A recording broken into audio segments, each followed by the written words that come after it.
Todo líder de qualquer organização, o desejo do coração dele é de ver o seu trabalho, aquilo que ele sonhou, aquilo que ele projetou, ser concluído com sucesso. Quando a gente olha a história, a gente vê as pessoas como Bill Gates, como outros que tiveram e têm uma história linda de superação, e o mais incrível é que essas pessoas, elas geralmente, elas têm ao seu lado pessoas de confiança, pessoas que vão somar com a ideia dela, que vai acreditar na ideia dela, porque muitas vezes a ideia de um sonhador, se não tiver alguém que tem o mesmo sonho, vai ser frustrada.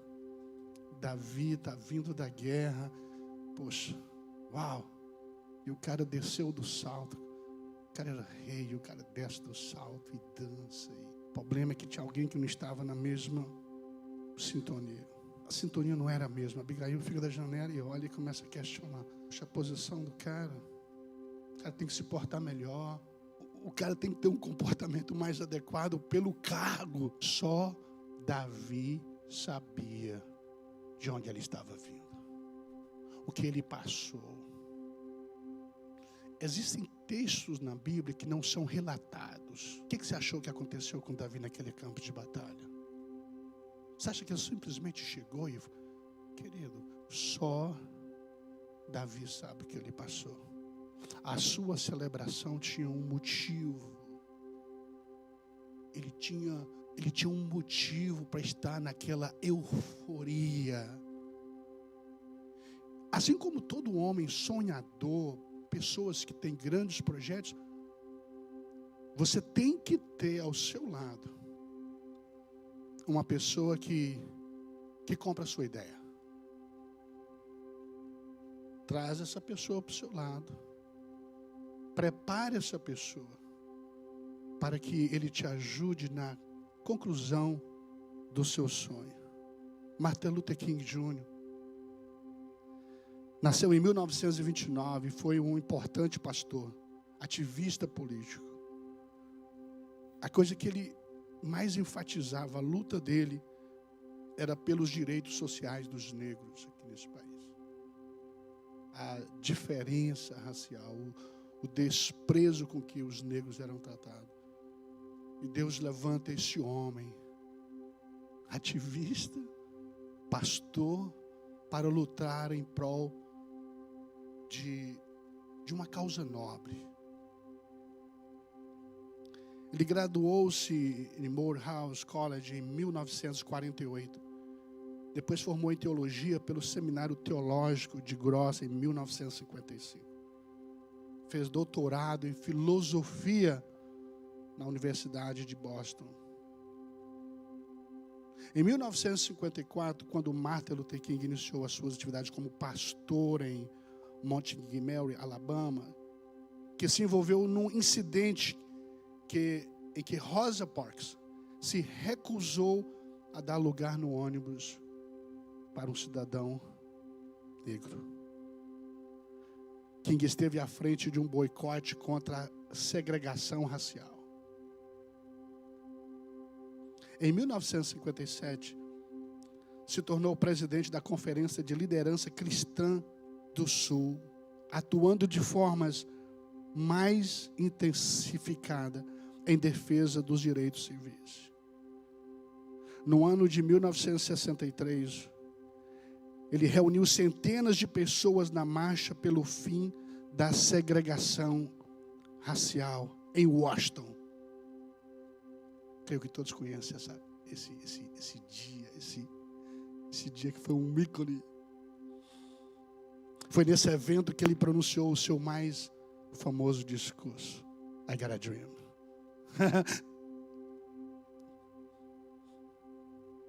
No ano seguinte, depois disso, ele ganha o Prêmio Nobel da Paz.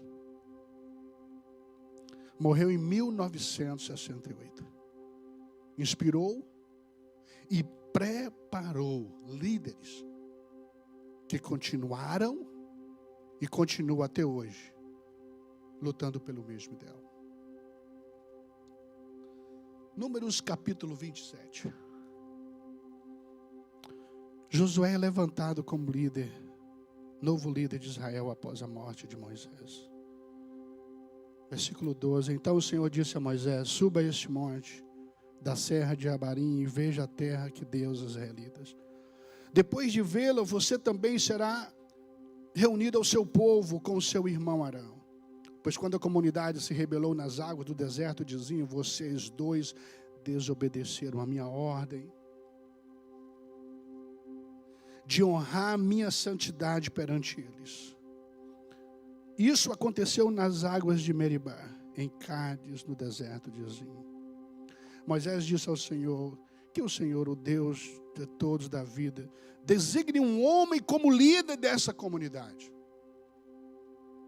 para conduzi-los nas suas batalhas, para que a comunidade do Senhor não seja como ovelhas que não têm um pastoreio. Então o Senhor disse a Moisés: chama Josué, filho de Num, homem em quem está o Espírito, e imponha as mãos sobre ele. A primeira coisa que eu vejo é que toda pessoa que vai ser levantada para liderar alguma coisa, principalmente dentro da obra do Senhor, ele tem uma identidade. Ele tem algo fantástico que aponta para ele. Chama Plínio. A identidade que nós fôssemos dar para o Plínio seria: chama Plínio, o melhor baterista do sul da Flórida. Essas são as atribuições que, quando Deus chama uma pessoa, Ele identifica naquela pessoa. Chama Salomão, ele limpa os bancos da igreja como ninguém outro. Essas são atribuições que Deus vê nas pessoas que vão continuar a sua obra. O apóstolo Paulo disse: quando você for ungir diácono, primeiro bate um papo com a tia em casa, vê como ele é em casa, com a família, vê se ele tem uma só esposa. O tempo de Salomão passou, diga graças a Deus.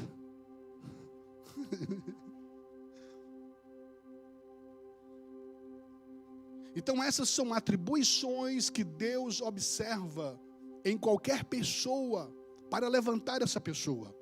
Levanta Evaí, homem que trabalha com dedicação naquilo que ele faz.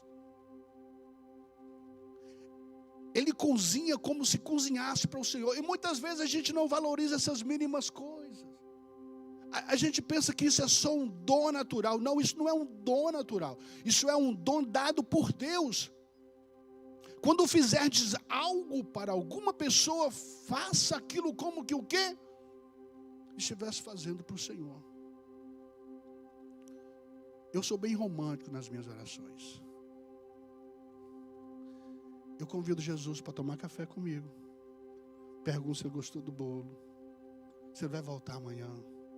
Parece loucura, mas isso sou eu. Jesus, o que o senhor achou daquela cor, daquela tinta? O senhor gostou dela? Está muito escuro. Não poderia ser uma tonalidade. Isso sou eu. Isso é o meu relacionamento com ele. É uma pessoa, sim ou não? E por que eu tenho que ter intimidade? Por que eu tenho que ter vergonha de perguntar para ele as coisas? Eu pergunto se ele gostou do meu perfume. Você pode pensar que é brincadeira, mas é sério. Ele não é uma pessoa. A gente tem que aprender a valorizar essas mínimas coisas com o Senhor. Sabe o que você faz com isso? Você cria o quê? Você é mais inteligente que eu, você vai matar. O que você cria? Uau, você é muito mais esperto do que eu pensava. Você cria intimidade. Você quer dizer para ele que as mínimas coisas que você faz para ele, que você olha para você é importante. Você quer o palpite dele, não só, ei, Senhor, eu devo aceitar aquele trabalho ou não. Não, mínimas coisas, Senhor. Que roupa você acha que eu devo colocar para mim naquela entrevista? Você acha que eu devo barbear?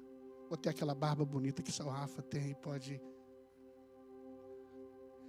Parece brincadeira, mas a sua intimidade com o Senhor faz toda a diferença. O relacionamento fica mais gostoso. A minha esposa tem hora que ela fala comigo assim, tem hora que eu vou orar com você e eu tenho que sair da oração porque eu me perco. Porque eu sou meio melancólico.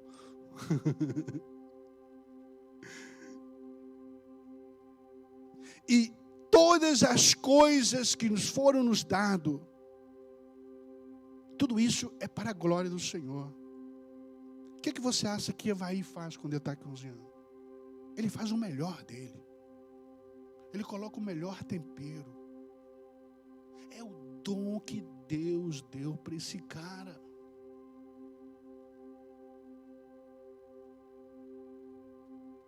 Vou te expor, velho. Teve um dia que eu falei com ele assim, faz o profético. Ele falou assim, não tem uma cozinha aí não. É o dom do cara. Nem todos foram chamados para pastores, presbíteros, diáconos.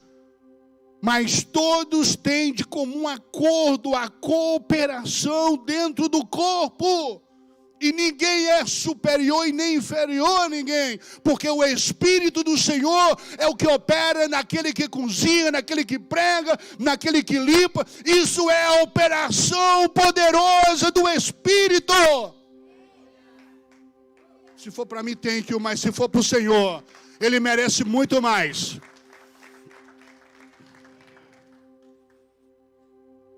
Primeira Reis, capítulo 19, versículo 14 ao 16. Eliseu é ungido profeta no lugar de Elias e dá continuação ao trabalho do Senhor após Elias ser arrebatado. E ele disse... Isso é Elias respondendo ao Senhor. Senhor, eu tenho sido em extremo o quê? Zeloso pelo Senhor Deus dos exércitos. Pelos filhos de Israel. Os filhos de Israel, Senhor, deixaram a sua aliança. Derrubaram os teus altares e mataram os teus profetas à espada. E só eu fiquei. Esse é o discurso de Elias. Agora, Senhor, eles buscam a minha vida para me tirarem. E o Senhor lhe disse, vai, volta pelo teu caminho para o deserto de Damasco.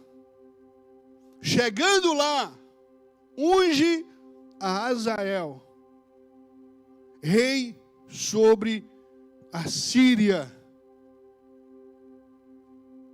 Aí ele dá continuidade ao projeto dele. Sempre quando alguém encerra um trabalho para o Senhor,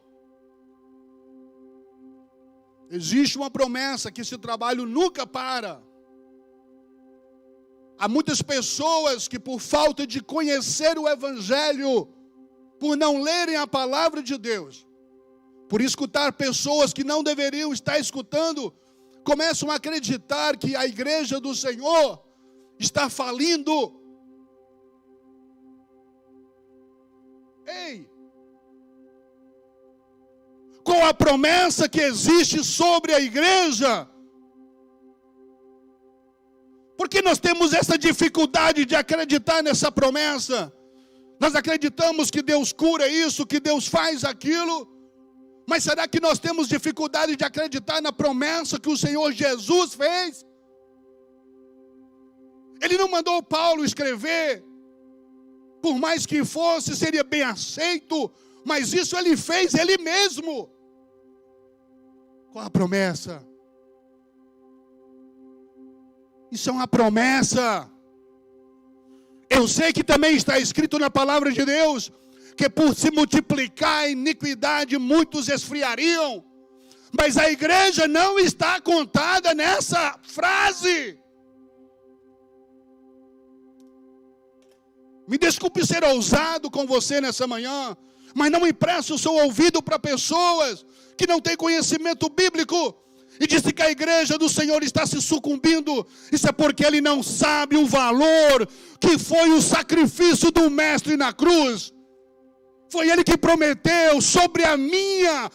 Se ele falasse sobre a minha igreja, a minha igreja do Salomão, a minha companhia, eu não teria essa autoridade. Mas quem prometeu foi quem comprou a igreja. Comprou com sangue puro, sangue remidor.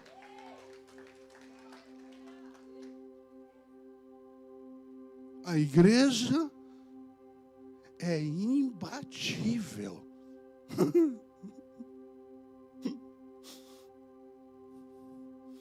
Existe essa promessa.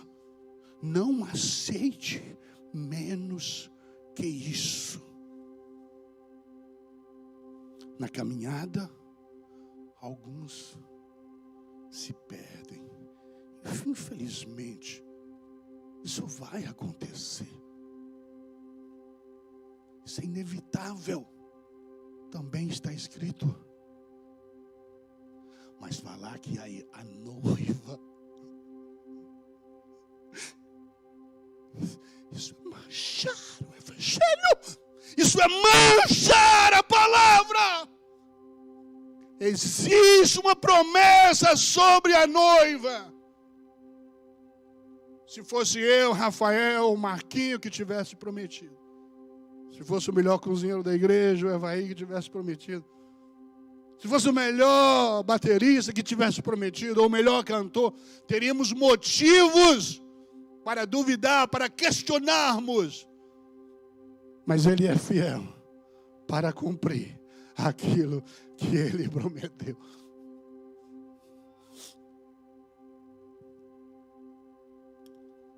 Glorificado seja o teu nome, Senhor.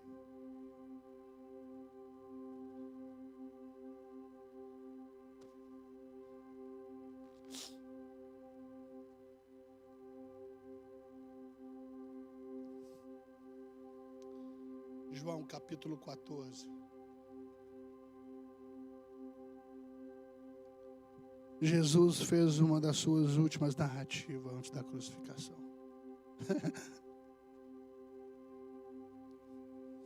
Falar que a igreja desse cara está falando me deixa chateado.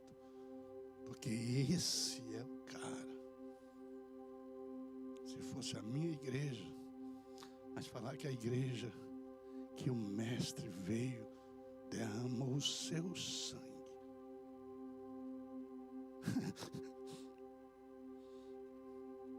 Veja as suas últimas narrativas.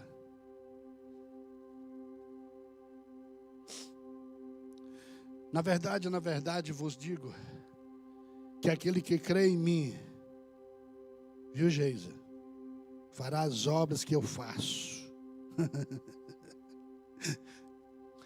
E olha o que ele diz. E fará o quê? Maiores. Porque eu vou para o Pai. E tudo quanto pedirdes em meu nome eu farei, para que o Pai seja glorificado no Filho. Se pedirdes alguma coisa em meu nome eu farei. Se me amais, guardai os meus mandamentos. E eu rogarei ao Pai, e Ele vos dará outro Consolador.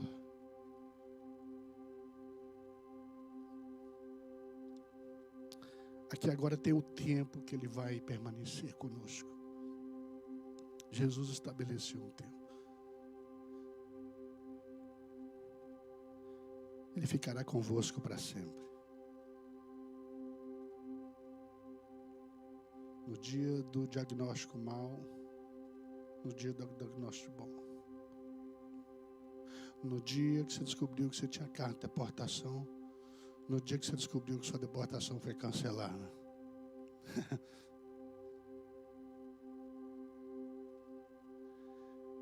O dia que a advogada foi me dar notícia que minha deportação foi cancelada, eu estava fazendo um condomínio em Júpiter, perto da praia. E ela ligava comigo e eu tinha uma companhia de telefone, que não vou falar o nome não, para não queimar os irmãos aqui. E não dava sinal de que presta. E ela estava, Salomão, para aí. Eu olhava para um lado e tal. Aí quando eu pensou que eu estava no meio da rua, ela falou, aí melhorou. Eu falei, uau, no meio da rua? Mas estava dentro do condomínio. E ela falou assim, deixa eu te falar uma coisa. Eu tenho uma boa notícia para te dar. Eu falei, fala aí, filha, pelo amor de Deus, antes que caia essa ligação de novo aqui.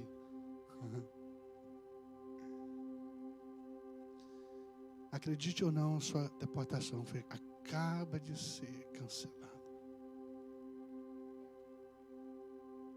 Mas até eu chegar nesse dia, eu vou te falar uma coisa.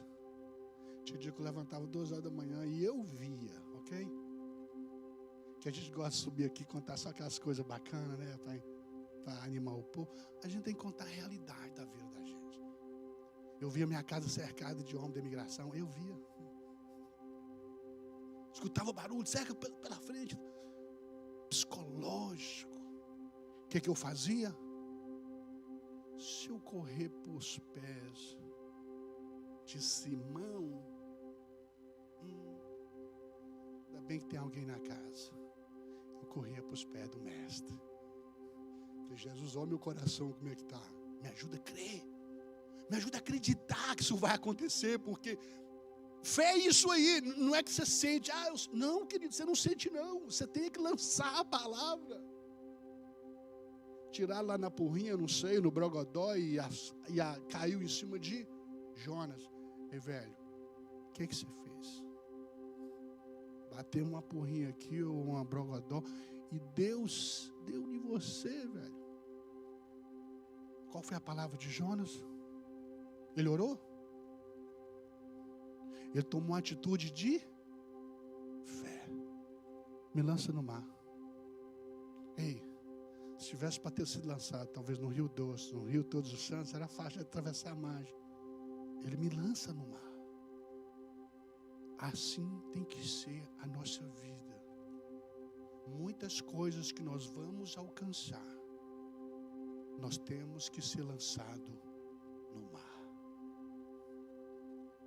Mas acredita, mesmo que tudo esteja dizendo ao contrário, lembra da promessa de 20 anos, 30 anos, um mês, lembra dessas coisas, apega nisso, vou te dar um conselho, conversa com pessoas que tiveram o mesmo problema que você tem e que superaram. Vocês vão dizer, essas pessoas contaram, rapaz, tem dia que eu quase fiquei pneu, quase perdi o juízo. Aí a gente pensa o quê? Que a gente vai decepcionar Deus com essa atitude. Mas sabia que quando você é inteiro para Deus, é que Ele te responde. Porque muitas vezes a gente não quer fazer aquilo que a gente está falando. A gente queria fazer outras coisas. E aí a gente pensa, chega para Deus e quer enganar o quê? Deus.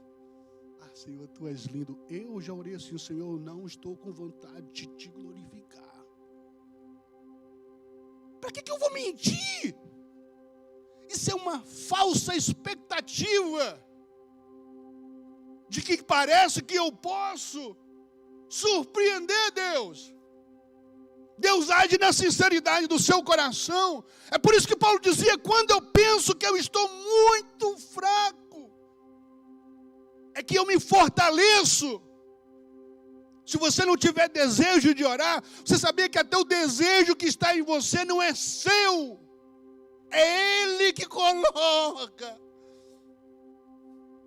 E aí a gente vive nessa hipocrisia, nessa falsa ilusão de que, não, Senhor. Ei, sabia que Ele conhece o seu ontem? Ele conhece o seu hoje. Se você acredita ou não, Ele conhece o seu último dia. Você nunca irá surpreendê-lo. Se Plínio quiser subir, Fica à vontade, melhor baterista do Flu da Flórida. Alguém pode dizer amém?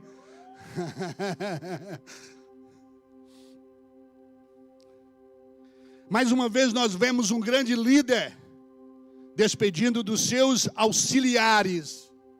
Jesus. E se foi. Moisés foi um grande libertador do povo hebreu. E através de Moisés, uau,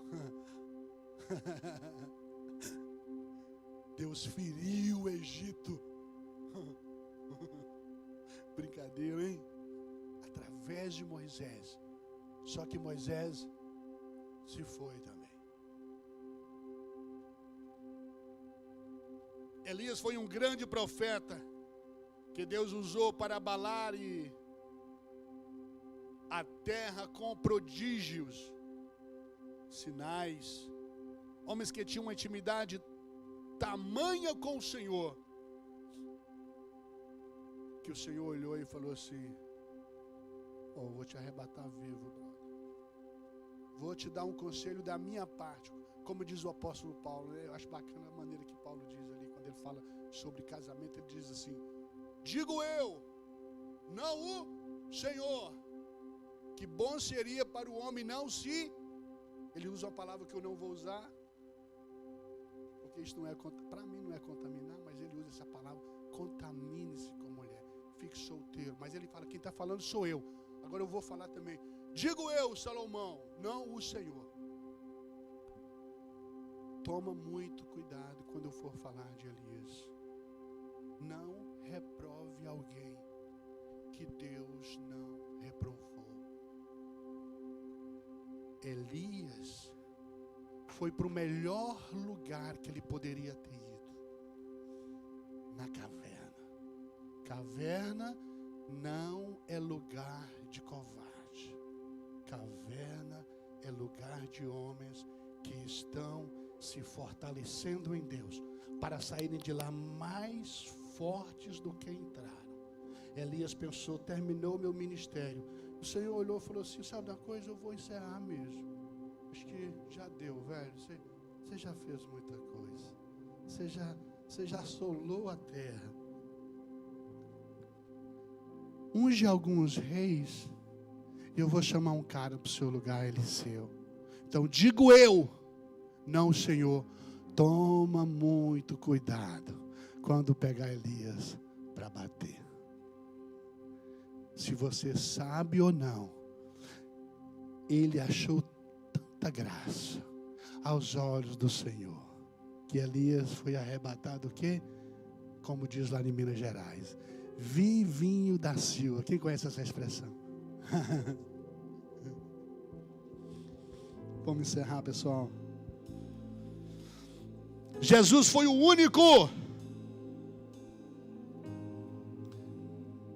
E Jesus disse-lhe: é-me dado todo o poder nos céus e na terra. Portanto, ide e fazei discípulos de todas as nações, batizando-as em nome do Pai, do Filho e do Espírito Santo, ensinando-as a guardar as coisas que vos tenho falado.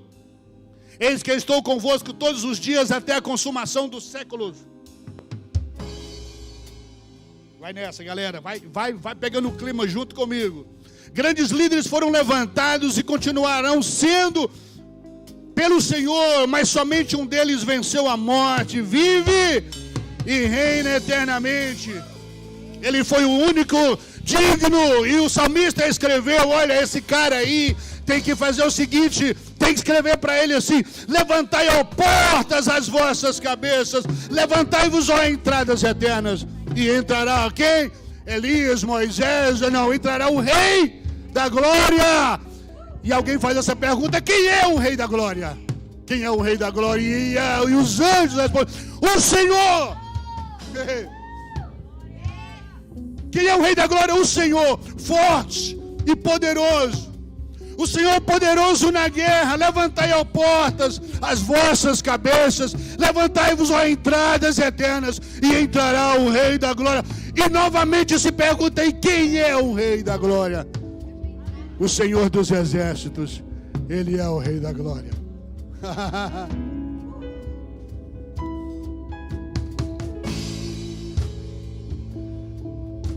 foi nos dado o Espírito Santo para continuarmos a grande e maravilhosa obra do Senhor. O que há de vir virá e não tardará. Jesus está voltando. Essa pode ser a última pregação. Esse pode ser o último bate aqui embaixo, né, pessoal? Porque vocês têm um privilégio, vocês vão continuar. Essa pode ser a última hora que eu vejo vocês. Se a gente não se vê aqui, pessoal, a gente se encontra na glória, amém? Se a gente não se encontrar aqui mais, pode ser a última mensagem. A gente se encontra na glória. Bendito seja o nome do Senhor. Se você recebe essa palavra, adora Ele, glorifica Ele.